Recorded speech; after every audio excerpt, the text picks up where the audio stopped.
오늘 아침에 함께 묵상할 하나님 말씀은 잠언 7장 1절부터 9절 말씀입니다.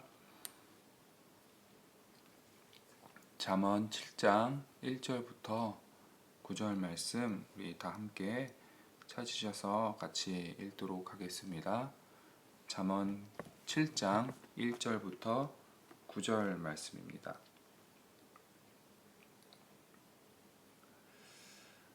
내 아들아, 내 말을 지키며 내 계명을 간직하라.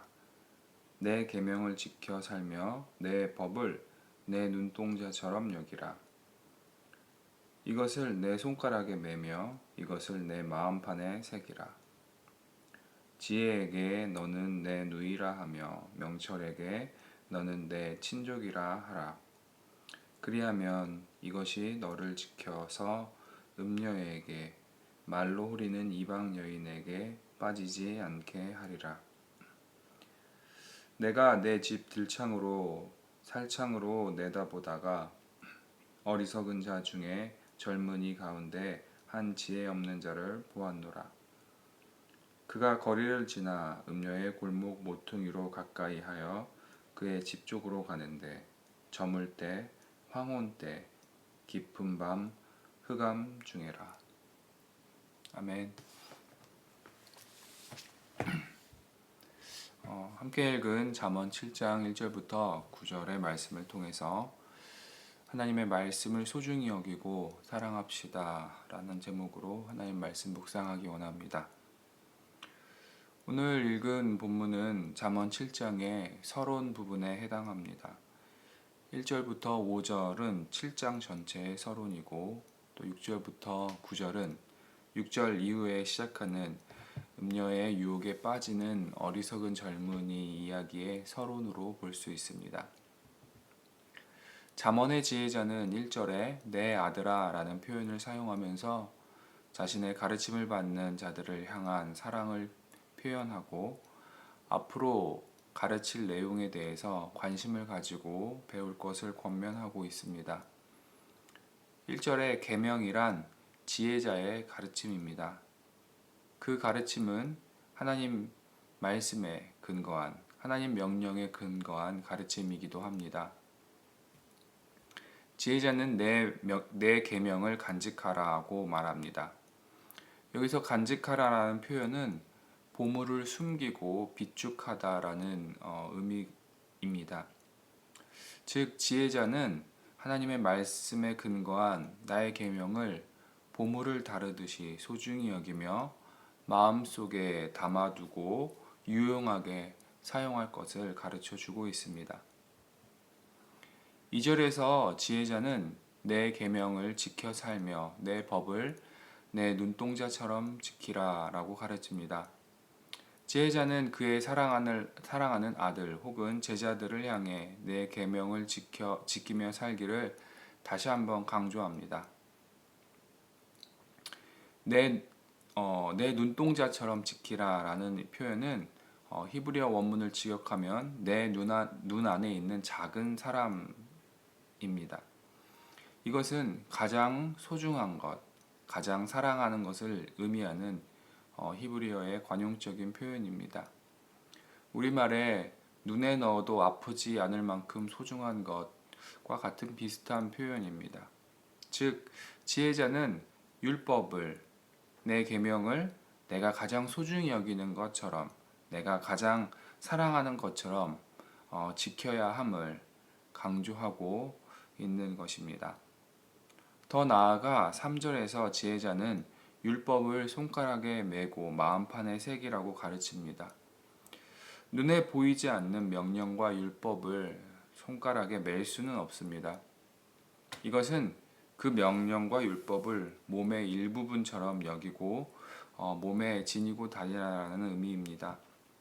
또한 그것을 마음판에 새기라고 말합니다.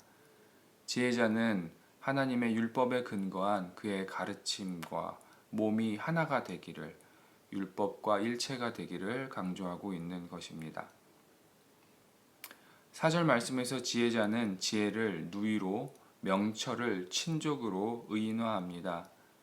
이런 표현은 뒤에 나오는 음녀가 가져오는 위험과 대비되는 표현입니다. 지혜자는 지혜에게 말하라. 너는 내 누이이다. 명철을 너는 친족이라 부르라. 라고 가르칩니다. 고대 사회에서 누이는 사랑하는 여인을 부르는 호칭으로 사용되었습니다. 구약 성경 아가서에서는 사랑하는 신부를 누이라고 부르며 사랑의 감정을 표현하기도 합니다. 즉, 지혜를 내 누이라고 부르는 표현은 사랑하는 여인을 찾고 부르듯 지혜를 사랑하고 추구하며 지혜와 더 깊고 긴밀한 관계를 맺기를 가르치는 것입니다. 명철을 내 친족이라고 부르라는 표현 역시 명철과 가족처럼 가까이 지낼 것을 가르치고 있는 것입니다. 이렇게 지혜를 사랑하고 추구하며 명철과 가까이 지내야 하는 이유를 5절에서 말합니다. 왜냐하면 지혜와 명철이 음녀로부터 자신을 지켜줄 것이기 때문입니다. 이제 지혜자는 6절부터 왜 지혜를 사랑하고 지혜를 추구해야 하는가 그 이유에 대해서 구체적인 예시를 들어 이야기를 해줍니다.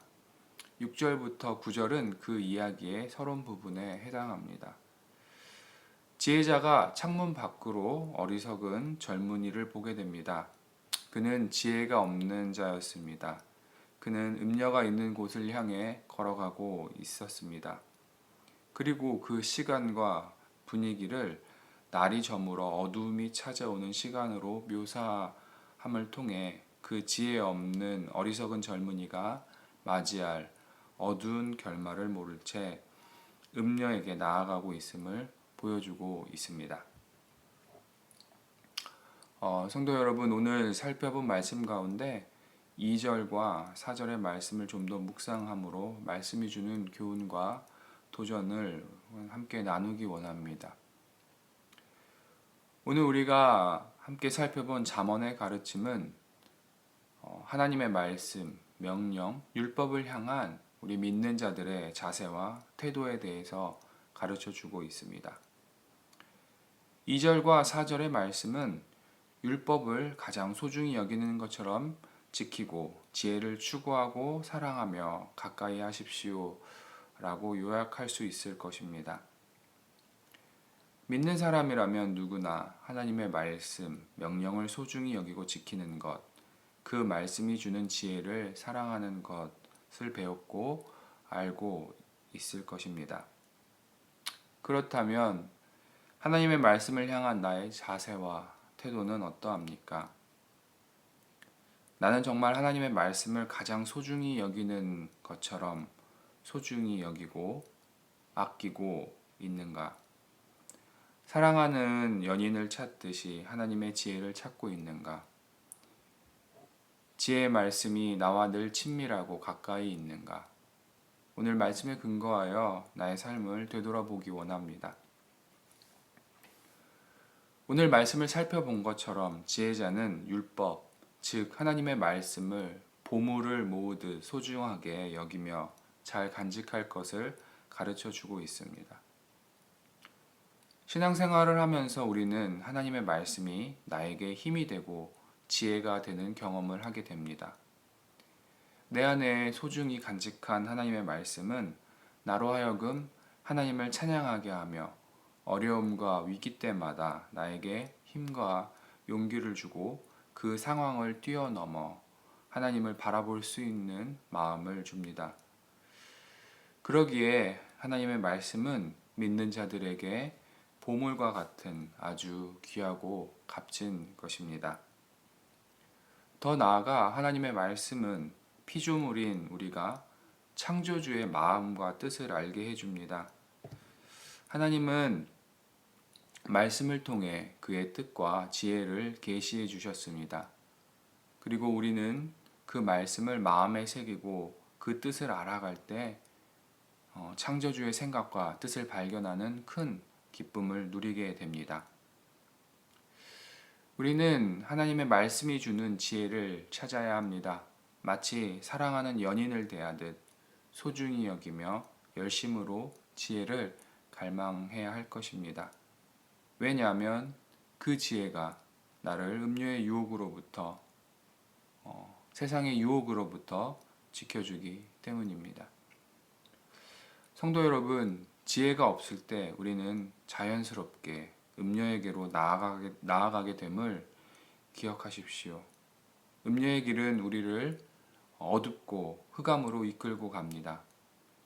그러한 길로 나아가지 않도록 우리는 하나님의 지혜와 명철을 늘 가까이 함을 추구하는 삶을 살아가야 될 것입니다. 오늘도 우리는 하나님의 말씀 위에 우리의 삶을 세우기를 원합니다. 나의 영혼의 집을 말씀의 반석 위에 세우기 원합니다. 오직 하나님의 말씀만이 인생의 풍랑과 폭풍, 위기의 순간에서 나를 구원해 줄 것이기 때문입니다. 보물을 간직하듯이 하나님의 말씀을 사모하며 소중히 여기고 잘 간직하시는 성도님 되시기를 소망합니다.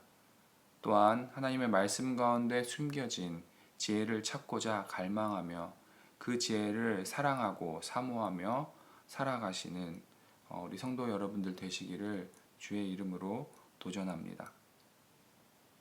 그래서 이 세상의 유혹과 위기의 순간에서 흑암의 길로 걸어가는 것이 아니라 하나님의 말씀과 지혜가 이끄는 생명의 길, 빛의 길로 나아가시는 성도님들의 삶이 되시기를 주의 이름으로 소망합니다. 우리 함께 기도하시겠습니다. 하나님 감사합니다. 하나님, 우리가 하나님의 말씀, 하나님의 명령, 또 하나님의 그 지혜를 소중히 여기며 사랑하며 사모하며 늘 가까이 두며 살아갈 수 있도록 하나님 인도하여 주시옵소서. 그래서 세상의 유혹, 위기의 순간마다 하나님 그 말씀이 우리를 생명의 길로 또 빛의 길로 하나님이 원하시는 길로 이끌어 갈 수 있도록 하나님 우리가 하나님의 말씀을 소중히 여기고 사랑하며 사모하는 삶 살아갈 수 있도록 인도하여 주시옵소서. 오늘도 그 말씀 위에 우리의 삶을 세워 나가길 원합니다. 우리의 영혼의 집을 반석 위에 세우기 원합니다. 하나님 도와주시옵소서. 감사드립니다. 예수 그리스도의 이름으로 기도했습니다. 아멘. 하늘에 계신 우리 아버지여, 이름이 거룩히 여김을 받으시오며 나라가 임하옵시며 뜻이 하늘에서 이루어진 것 같이 땅에서도 이루어지이다. 오늘날 우리에게 일용할 양식을 주옵시고 우리가 우리에게 죄 지은 자를 사하여 준 것 같이 우리의 죄를 사하여 주옵시며 우리를 시험에 들지 말게 하옵시며 다만 악에서 구하옵소서. 나라와 권세와 영광이 온전히 하나님 아버지께만 영원히 있사옵나이다. 아멘.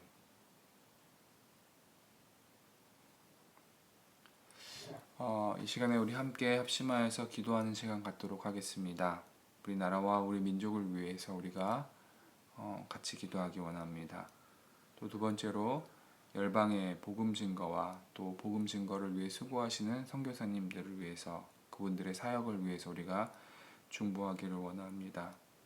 또한 미얀마, 인도, 또 세계 각처에서 고통받고 있는 그 민족들을 위해서 우리 같이 중보하는 시간 가졌으면 좋겠습니다.